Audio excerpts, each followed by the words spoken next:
हर साल होने वाला ये धार्मिक आयोजन 7 जुलाई से 11 जुलाई तक, जिसमें 2 साल बाद इतने बड़े पैमाने पर श्रद्धालु सऊदी अरब के मक्का में जुट रहे हैं। कोरोना वायरस संक्रमण की वजह से 2 हज पर कई तरह की पाबंदी लगा दी गई थी। हालांकि इस साल की संख्या भी कोरोना से पहले की संख्या के मुकाबले काफ़ी कम है। तो चलिए बिना वक्त गवाए जान लेते हैं कि हज क्या है और इस साल यानी कि 2022 में कितने लोग हज करने के लिए जा रहे हैं और हिंदुस्तान के अलावा और किन किन देशों से लोग हज करने के लिए जाते हैं। इसके साथ ही 2022 के हज के लिए क्या क्या नियम, कायदे, कानून अनिवार्य हैं और इन सब के साथ ही ये भी बताएंगे कि हज से सऊदी अरब को कितनी कमाई होती है। तो बने रहिए वीडियो के एंड तक।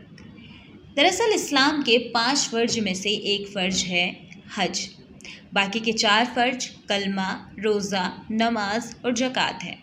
धार्मिक मान्यताओं के मुताबिक शारीरिक और आर्थिक रूप से सक्षम हर मुसलमान को अपनी ज़िंदगी में कम से कम एक बार इस फ़र्ज़ को निभाने का दायित्व है।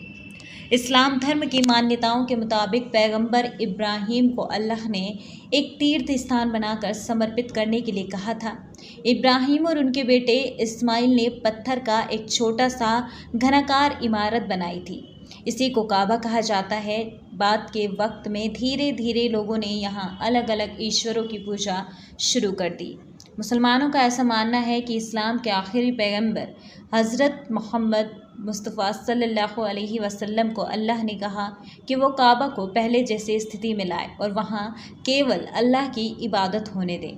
हज यात्री पहले सऊदी अरब के जद्दा शहर पहुँचते हैं। वहाँ से वो बस के ज़रिए मक्का शहर जाते हैं, लेकिन मक्का से ठीक पहले एक ख़ास जगह है जहाँ से हज की आधिकारिक प्रक्रिया शुरू होती है। मक्का शहर के 8 किलोमीटर के दायरे से इस विशेष जगह की शुरुआत होती है। इस विशेष जगह को मिकात कहते हैं। अब एहराम। हज पर जाने वाले सभी यात्री यहाँ से एक ख़ास तरह का कपड़ा पहनते हैं जिसे एहराम कहा जाता है। हालांकि कुछ लोग बहुत पहले से ही एहराम पहन लेते हैं। एहराम सिला हुआ नहीं होता है, ये सफ़ेद रंग का कपड़ा होता है। महिलाओं को एहराम पहनने की ज़रूरत नहीं होती। वो परंपरागत सफ़ेद रंग के कपड़े पहनते हैं और अपना सर ढाँक लेती हैं। फिर उम्रा। मक्का पहुंचकर मुसलमान सबसे पहले उम्रा करते हैं। उम्रा एक छोटी धार्मिक प्रक्रिया है।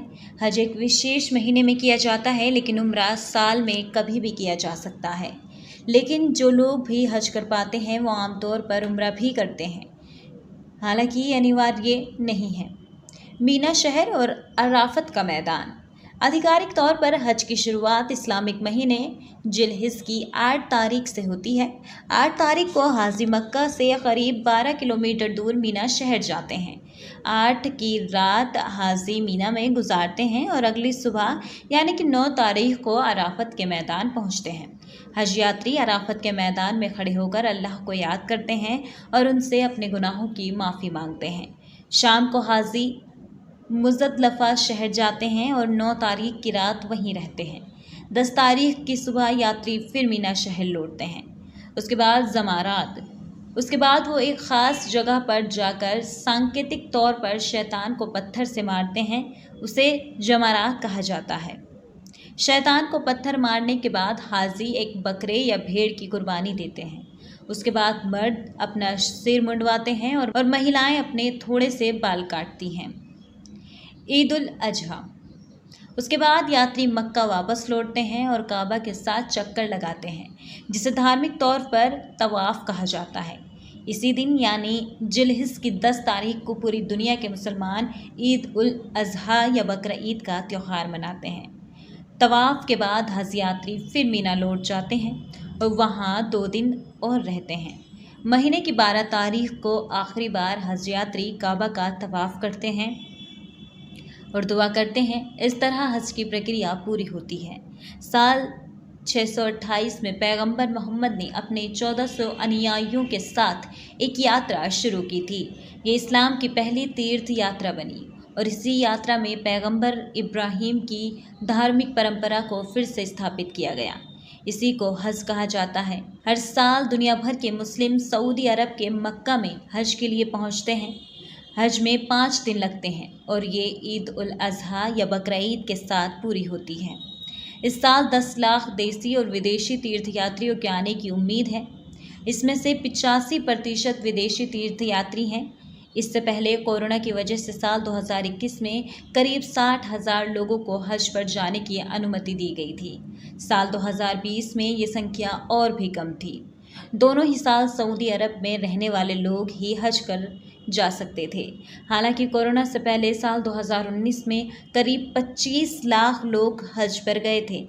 इस बार भारतीय हज यात्रियों के लिए 79,237 लोगों को कोटा तय किया गया है। भारतीय भी 2 साल बाद हज पर जा रहे हैं। इसमें से 56,601 लोग भारतीय हज समिति के जरिए और 22,636 लोग हज ग्रुप ऑर्गेनाइजर्स के जरिए पहुंचते हैं। सऊदी अरब हर देश के हिसाब से हज का कोटा तैयार करता है। इंडोनेशिया का कोटा सबसे ज़्यादा है। इसके बाद पाकिस्तान, भारत, बांग्लादेश, नाइजीरिया का नंबर आता है। इसके अलावा ईरान, तुर्की, मिस्र, इथियोपिया समेत कई देशों से हज यात्री आते हैं। हज 2022 के लिए अनिवार्य नियम क्या है? हज के लिए सऊदी अरब की सरकार ने कुछ नियम तय किए हैं। इसके मुताबिक हर हाजी के लिए जरूरी है कि वो कम से कम 1 महीने पहले तक कोरोना वैक्सीन के लिए दोनों डोज हासिल कर ले। साथ ही 18 से 65 साल की उम्र के लोग ही हज पर जा सकते हैं। भारत के संदर्भ में बात करें तो आमतौर पर बच्चे और महिलाओं को महरम के साथ ही हज पर जाने की अनुमति है। महरम का मतलब है महिला तीर्थ यात्री का पुरुष साथी जो पूरे हज यात्रा के दौरान महिला के साथ रहे। लेकिन पिछले कुछ सालों में 45 साल से अधिक उम्र की महिलाओं को बिना महरम के हज करने की अनुमति दे दी गई है। महिलाओं को 5 महिलाओं का समूह बनाकर हज पर जाने की मंजूरी भी दे दी गई है।